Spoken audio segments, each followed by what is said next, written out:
Electronegativity.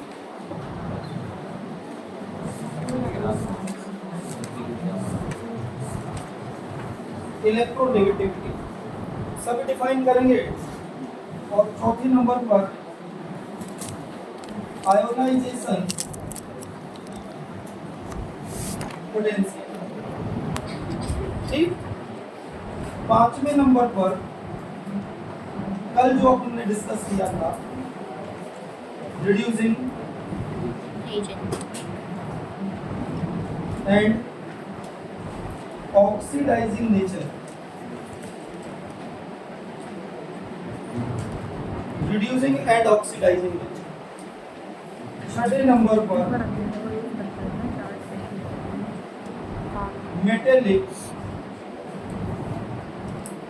Non metallic nature of element.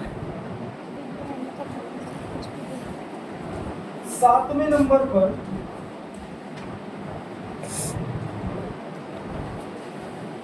Reactivity. आठवें number पर basic oxide nature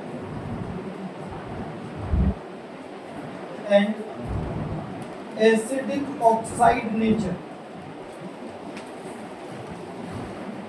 नौवें number पर पीरियडिसिटी।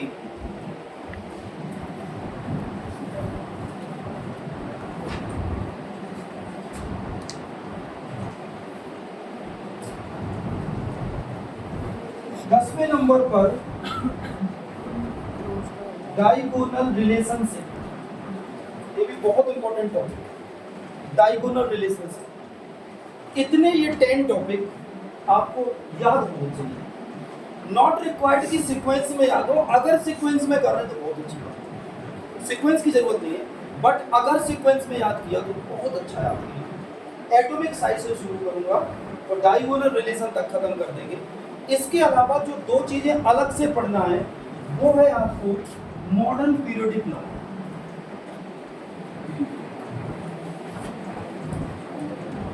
ये अलग से है। तो बच्चों मैंने जो आपको ये टेबल बोला है इस पेज को ओपन करने के लिए, पेज नंबर इसके हिसाब से 57, इस पेज में आप देख रहे हैं कि पूरी पीरियोडिक टेबल ड्रॉ है। वैसे रेजोरेंट कितने लोग पीरियोडिक टेबल को आज बना के लाए? बहुत बढ़िया, वेरी गुड। अभी जाते समय चेक करा देना प्लीज, ठीक। तो जिन लोगों ने पीरियोडिक टेबल बनाई है बहुत अच्छी बात है, खुशी हुई। अब इस पीरियोडिक टेबल में जो आपके सामने है ये, अगर आपने खुद से बनाई है तो वो पेज भी ओपन कर सकते हैं, अदरवाइज ये वाला पेज ओपन कर सकते हैं। बच्चों सबसे पहले जो चीज़ें सरल है उन पर ज़्यादा टाइम नहीं लगाएंगे, जल्दी जल्दी कवर करेंगे। जहाँ समझने की ज़रूरत है वहाँ पर समझेंगे, बट इसमें एक पॉइंट हमें और अभी जोड़ना है, आयनाइजेशन पोटेंशियल के साथ इलेक्ट्रॉन एफिनिटी। और मैं आपको बता दूं जो सबसे ज्यादा कीमती टॉपिक इसके हैं, एक और एक। बेटा इतने अगर आपने टॉपिक बहुत अच्छी तरह से समझ लिए तो पूरी पीरियोडिक टेबल यहीं खत्म हो जाएगी और इसके बाद फिर आप टेस्ट के लिए रेडी हो जाएंगे सर। क्योंकि आप पीरियोडिक टेबल में बहुत ज्यादा कुछ बचा नहीं है, बहुत सारी चीजों को क्लियर कर चुके हैं। एक बार सारी पीरियोडिक प्रॉपर्टी को आज क्लियर करा देंगे, फिर कोई डाउट होगा तो लेंगे, फिर practice set, exercise question and then test, right. पहला टॉपिक सबसे पहला एटॉमिक साइज। हम केवल इतनी बात करेंगे कि एटॉमिक साइज होता क्या। तो एटॉमिक साइज आप कैसे काउंट करेंगे किसी एटम का साइज, ये तो पता ही होगा ना। तो कैसे काउंट करेंगे एटम का साइज, एटम कितना है। अब बेटा एक बात ध्यान रखना, अगर मैंने बोला कि एक एटम है यहाँ पर और इसकी आउटर मोस्ट सेल ये है, ये सेल कौन सी है, आउटर मोस्ट, ठीक। तो हो सकता है कि इसका साइज इतना, ये रेडियस आ गया इसका, न्यूक्लियस से आउटर मोस्ट सेल की डिस्टेंस रेडियस। कभी कभी इसकी रेडियस इतनी भी हो सकती है। आप कहेंगे सर कैसे, डायमीटर से बाहर निकल गई, रेडियस कैसे होती है। एटम के केस में है, ध्यान से सुनना, ये लाइन डायमीटर से यहां से बाहर आ गई है, इसके सर्कल से बाहर निकल आई, आउटर सेल से भी बाहर, वो कैसी रेडियस है, ये थोड़ी ना रेडियस होती है। मैं आपको बताता हूँ केमिस्ट्री में इसको भी रेडियस कंसीडर करते हैं। कैसे कंसीडर करते हैं? अगर ये एटम क्लोरीन का है, ठीक है, अगर ये एटम किसी दो एटम, कोई भी एटम मान लीजिए आप, ठीक है, कोई भी दो एटम, आपने मान लिया Cl, ठीक, और अगर ये Cl2 का एटम है तो एक Cl मैंने यहां बना दिया, एक Cl और दूसरा Cl मैंने यहां बना दिया, ये दोनों। अब मुझे एक बात बताओ, ये तो कोवेलेंट बॉन्ड बनाएंगे, बनाएंगे कि नहीं बनाएंगे? ये तो कोवेलेंट बॉन्ड बनाएंगे, तो कोवेलेंट बॉन्ड में तो ओवरलैपिंग होती है। इसके केस में क्या हो जाएगा, इसका इलेक्ट्रॉन ओवरलैप करेगा और ऐसे, ये छोटी क्लास में आप पढ़ चुके हैं, ये तो ओवरलैप कर लिया, तो अच्छी बात है, ओवरलैप जितने ज्यादा पास आएंगे उतना स्ट्रॉन्ग बॉन्ड बनेगा। इनको आगे बिठाओ बेटा, इनको आगे पापा जितना स्ट्रॉन्ग, जितना ज्यादा ओवरलैप होगा, जितने एटम पास आएंगे उतना ही स्ट्रॉन्ग कोवेलेंट बॉन्ड बनेगा। याद रखना बेटा, मैंने क्या बोला, आप रिपीट करेंगे, वैसे आप रिपीट करो क्या बोला मैंने जी। जितना एटम एक दूसरे के पास आएगा, जितना ओवरलैप करेगा, उतना स्ट्रॉन्ग बॉन्ड बनेगा। अब ये कैसे पता सर कि ओवरलैपिंग ज्यादा है या कम, कैसे पता? तो बेटा याद रखना, जब दो एटम की इलेक्ट्रोनेगेटिविटी का डिफरेंस जितना कम होगा, दो एटम उतना ही पास आ जाएंगे। याद रखो इस लाइन को, मैंने क्या बोला कि इफ, मैं आपको लिख दे रहा हूं, less difference of electronegativity more will be overlapping. अब सर ये ओवरलैपिंग क्या है? ओवरलैपिंग है जब एक एटम दूसरे एटम के ऊपर चढ़ जाता है बॉन्ड बनाने के लिए। इतने पास आएंगे दो एटम, दो एटम पास क्यों आए? क्योंकि इलेक्ट्रोनेगेटिविटी का डिफरेंस क्या लिख रहे हैं, कम है। जितना इलेक्ट्रोनेगेटिविटी का डिफरेंस कम करेंगे उतनी ज्यादा ओवरलैपिंग होगी। नाउ मैं एक सवाल पूछ रहा हूं आपसे, मैंने एक तरफ लिया Cl2 और एक तरफ लिया मैंने HCl, कितने लोग आप में से बोलेंगे कि दोनों में ओवरलैपिंग अच्छी किसमें होगी? Cl2 में। कितने लोग Cl2 बोलेंगे? Almost all. Cl2 में क्यों होगी? क्योंकि आप बोलेंगे सर दोनों सेम एटम है और सेम एटम की इलेक्ट्रोनेगेटिविटी का डिफरेंस जीरो होगा, कम नहीं, जीरो। भाई जो डिफरेंस क्या निकलेगा, इसकी इलेक्ट्रोनेगेटिविटी 3.5 होती है तो इसकी भी 3.5, तो डिफरेंस कितना आ गया? तो जब जीरो डिफरेंस है तो सबसे ज्यादा ओवरलैपिंग, इसके केस में सबसे ज्यादा ओवरलैपिंग। और अभी बेटा प्लीज इसको याद करो, हर हाल में याद करो, जितना इलेक्ट्रोनेगेटिविटी का डिफरेंस कम उतनी ज्यादा ओवरलैपिंग, उतना एटम पास और उतना स्ट्रॉन्ग कोवेलेंट बॉन्ड। एक बार रिपीट करेंगे, इलेक्ट्रोनेगेटिविटी का डिफरेंस जितना कम उतनी ज्यादा ओवरलैपिंग, और जितनी ज्यादा ओवरलैपिंग उतना स्ट्रॉन्ग कोवेलेंट बॉन्ड। याद हो गया? तो अगर यहां पर डिफरेंस जीरो है तो इलेक्ट्रोनेगेटिविटी का मैं लिख दे रहा हूं, difference of electronegativity is zero. तो क्या लिखूंगा मैं? Maximum overlapping. अब जब मैक्सिमम ओवरलैपिंग तुम्हारे पास यहां पर हो गई तो क्या होगा?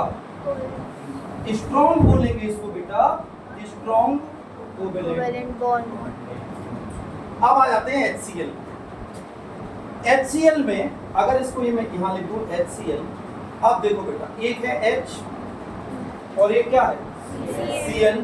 अब देखना H का इलेक्ट्रोनेगेटिविटी अप्रोक्स 2.1, इसकी इलेक्ट्रोनेगेटिविटी 3.1। अब बताओ क्या डिफरेंस जीरो है? नहीं। अगर डिफरेंस जीरो नहीं है तो आप मुझे बता दो कितना डिफरेंस आ गया? 1.4। तो ये डिफरेंस निकल आया हमारे पास, difference of electronegativity equal to 1. It is not zero, इसका मतलब है नॉट गुड ओवरलैपिंग। और अगर ओवरलैपिंग अच्छी नहीं है तो बेटा यहाँ पर कोवेलेंट बॉन्ड स्ट्रॉन्ग नहीं है, इसको बोलेंगे हम लोग वीक, राइट। एक क्वेश्चन का आंसर देंगे सभी लोग। Out of the following which one have strong nature of covalent bond, इनमें से कौन सा सबसे अच्छा कोवेलेंट बॉन्ड का नेचर रखता है? सबसे अच्छा। अभी देखो मैं आपको कंफ्यूज करने वाला हूं। H2 O2 N2 Cl। अब आप सोच रहे होंगे सर सबका जीरो डिफरेंस, सबका जीरो डिफरेंस, सेम एटम ये है, तो इसका क्या बनेगा बच्चों? H डैश H, ये O double bond O double bond बनाता है, N क्या बनाता है? ट्रिपल बॉन्ड, बॉन्ड, और Cl क्या बनाता है? Single bond. Single bond. अब आप एक बात सोचो, एटम दोनों में सेम है बेटा, फिर आप कह रहे होंगे सर सबकी इलेक्ट्रोनेगेटिविटी का डिफरेंस जीरो। बिल्कुल सही, मैं भी आपसे एग्री करता हूं बच्चों कि all have difference of electronegative equal to zero. I am agree with you, लेकिन सबकी स्ट्रेंथ बराबर नहीं है।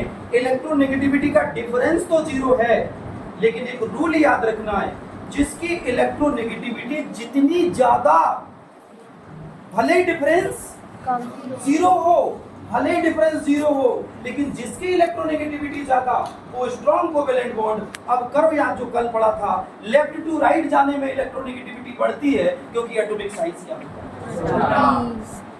ये तो आप जो 10th में भी पढ़े होंगे, तो 10th में भी इतना थोड़ा अगर नहीं मालूम तो अभी याद रखना कि जब आप पीरियोडिक टेबल में लेफ्ट टू राइट जाते हो तो एटम का साइज क्या होता है?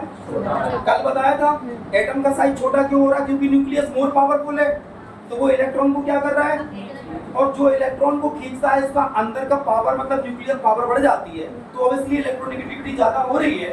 तो बच्चों हाइड्रोजन तो फर्स्ट ग्रुप में, उसके आगे चलो याद करो कौन कौन आते हैं। अब जरा पीरियोडिक टेबल में देखो, क्या हाइड्रोजन से नेक्स्ट वाला ऑक्सीजन मिलेगा या नाइट्रोजन मिलेगा? नाइट्रोजन मिलेगा, नाइट्रोजन मिलेगा।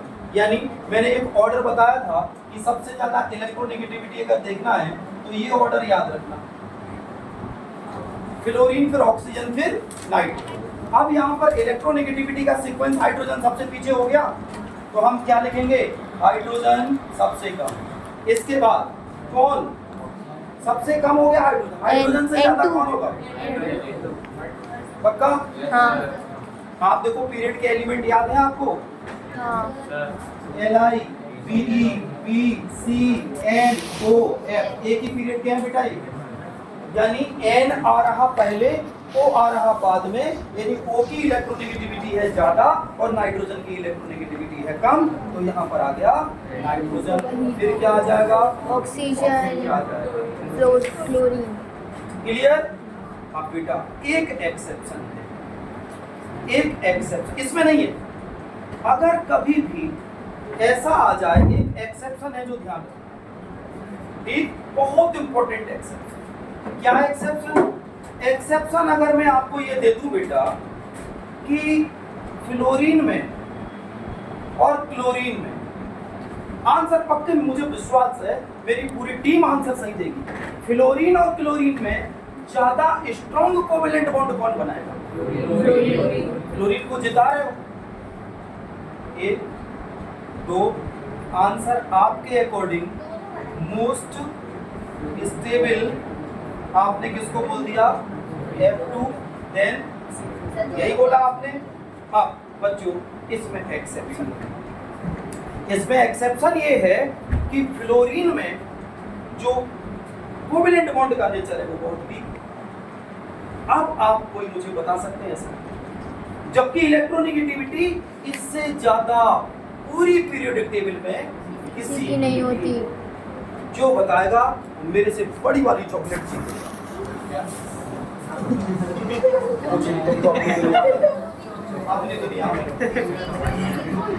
लगाइए दिमाग, रीजन दे रहा हूं मैं, एक बार क्वेश्चन पढ़ दूं।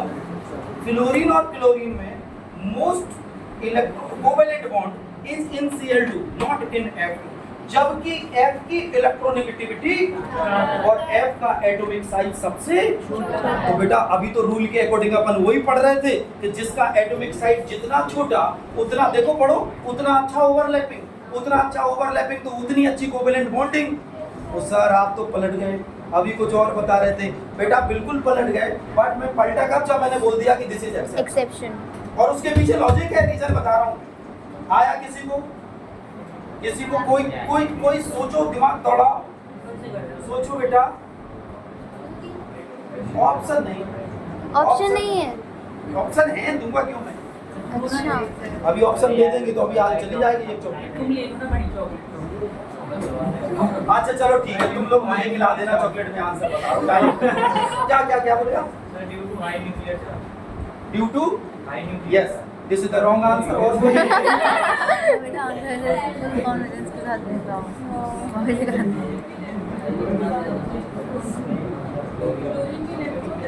नहीं बेटा, वो एफिनिटी वाला रीजन नहीं है यहाँ। मैं समझ रहा था कि आप आंसर वो दोगे, वेरी गुड, कि क्लोरीन की एफिनिटी ज्यादा है जबकि इलेक्ट्रोनेगेटिविटी फ्लोरीन की ज्यादा है। बट इस सुनिए आंसर क्या है, आंसर क्या है, ठीक देखो बेटा आंसर पर आ जाओ। आंसर ये है कि फ्लोरीन को जब तुम दूसरी फ्लोरीन मैडम के साथ कोवेलेंट बॉन्डिंग करोगे तो इसके बाहर 7 इलेक्ट्रॉन। हाँ कैसे बोलते हैं?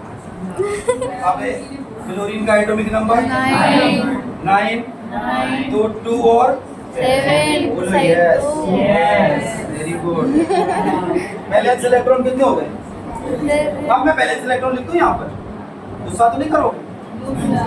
1 2 3 4 5 6 7 ओके। इसके भी लिख दूं? ओके लिख दे रहा हूँ भैया, ये लो 1 2 3 4 5 6 7 लिख दिए। मोस्ट इलेक्ट्रोनेगेटिव हैं, they are loving each other with very great affinity because both are not loving, they are having great electronegative. इनसे ज्यादा इलेक्ट्रोनेगेटिविटी पीरियोडिक टेबल ही में नहीं है यार किसी की। तो दो इलेक्ट्रोनेगेटिव को मिलाओगे तो ये वाला रूल पढ़ो, ओवरलैपिंग ज्यादा। अब सुनो, इस फ्लोरीन ने इसको कहा कि भाई मेरे पास इलेक्ट्रोनेगेटिविटी का भंडार है, तो ये भी बोली तू सुन, मैं भी कम नहीं, मोस्ट इलेक्ट्रोनेगेटिव जोड़ी अच्छी है। अब बच्चों हुआ क्या, कभी कभी बीच के लोग क्या करते हैं ना, दो लोगों को, अब यहाँ पर क्या हुआ, ये बड़े प्यार से पास आ रहे थे, लेकिन क्योंकि मुझे बताओ फ्लोरीन का एटॉमिक साइज सबसे छोटा है कि नहीं? रिपीट करो, फ्लोरीन का एटॉमिक साइज, जब फ्लोरीन का एटॉमिक साइज सबसे छोटा है और दो सबसे छोटे एटम एक दूसरे के पास आ रहे हैं तो ओवरलैपिंग ज्यादा होनी चाहिए। अच्छा सब कुछ अच्छा चल रहा था, बट कभी कभी किस्मत, सही बात, अचानक से क्या हो गया कि ये जो छोटा एटम था, इस छोटे एटम से जब बहुत पास आया तो बेटा उस छोटे एटम को कवर कर रखा था इन बदतमीज लोन पेयरों ने। फ्लोरीन तो चाहता था कि तुम आओ हमारे पास, बॉन्ड बनाते हैं, जिंदगी जिएंगे मस्त। ये आया, ये इसके पास आया, इसके पास, बस केवल बेटा बरमाला गिरने भर की देर थी, दोनों पास आए। लेकिन बेटा जैसे ही, अब रूल सुनो, अभी तो हंसी की बात हो गई, अब रूल सुनो, जब एक्सट्रीम स्मॉल एटॉमिक साइज वाले दो एटम बहुत पास आ जाते हैं तो इन इलेक्ट्रॉनों का इलेक्ट्रॉनिक क्लाउड, क्योंकि दोनों पर नेगेटिव है, एक दूसरे को रिपेल करेंगे। और अगर ये बॉन्डिंग हो भी जाएगी, क्योंकि F2 तो बनता है, अगर ये बॉन्डिंग हो भी जाएगी, हो गई बॉन्डिंग, चलो मंगलम भगवान विष्णु, ये बॉन्डिंग हो गई, इन दोनों के बीच में बॉन्ड बन गया, but this is very weak because घर का बेदी उसी के घर के बंदे हैं। अब जो ये लोन पे और उसको देख रहा है और वो इसको देख रहा है। और बेटा याद रखना, इस बॉन्ड को तोड़ना बहुत आसान काम है। इसलिए अगर आपसे कोई पूछे कि फ्लोरीन की इलेक्ट्रोनेगेटिविटी बहुत ज्यादा है लेकिन फ्लोरीन को तोड़ना आसान है, अगर इसकी बॉन्डिंग मजबूत होती तो मुझे बताओ क्या इसको तोड़ना आसान होता? अगर बॉन्डिंग मजबूत होती, ओवरलैपिंग ज्यादा होती तो कोई तोड़ ही नहीं सकता था। तो ओवरलैपिंग तो बेचारे करने के मूड में थे, बहुत अच्छी ओवरलैपिंग होने वाली थी, लेकिन लोन पेयर का रिपल्सन लग गया बेटा, और किसको बोलेंगे? रिपल्सन फोर्स, या इसको मैं लिख दे रहा हूं I repulsion force of lone pair of 11। अब मुझे बताइए एक बार हैंड अप करके कितने बच्चों को ये बात समझ में आई? जल्दी से आ गई कि फ्लोरीन का एटॉमिक साइज छोटा होने के बावजूद, ठीक, फ्लोरीन का एटॉमिक साइज छोटा होने के बावजूद, इलेक्ट्रोनेगेटिविटी ज्यादा होने के बावजूद किस्मत ने क्या पलटी मारी? तो व्हाटएवर वी आर थिंकिंग कि everything is going on softly, ऐसा नहीं है, ऐसा नहीं है। बहुत सारी चीजें विपरीत हो जाती हैं, हमें नहीं मालूम कब कौन सी चीज खराब हो जाए। गौरांग बहुत हंस रहा है इस समय, गौरांग कह रहे हैं सर हम आपकी बातें नहीं सोच रहे, हम तो कुछ और सोच रहे हैं। अब इसको बंद कर दो पहले।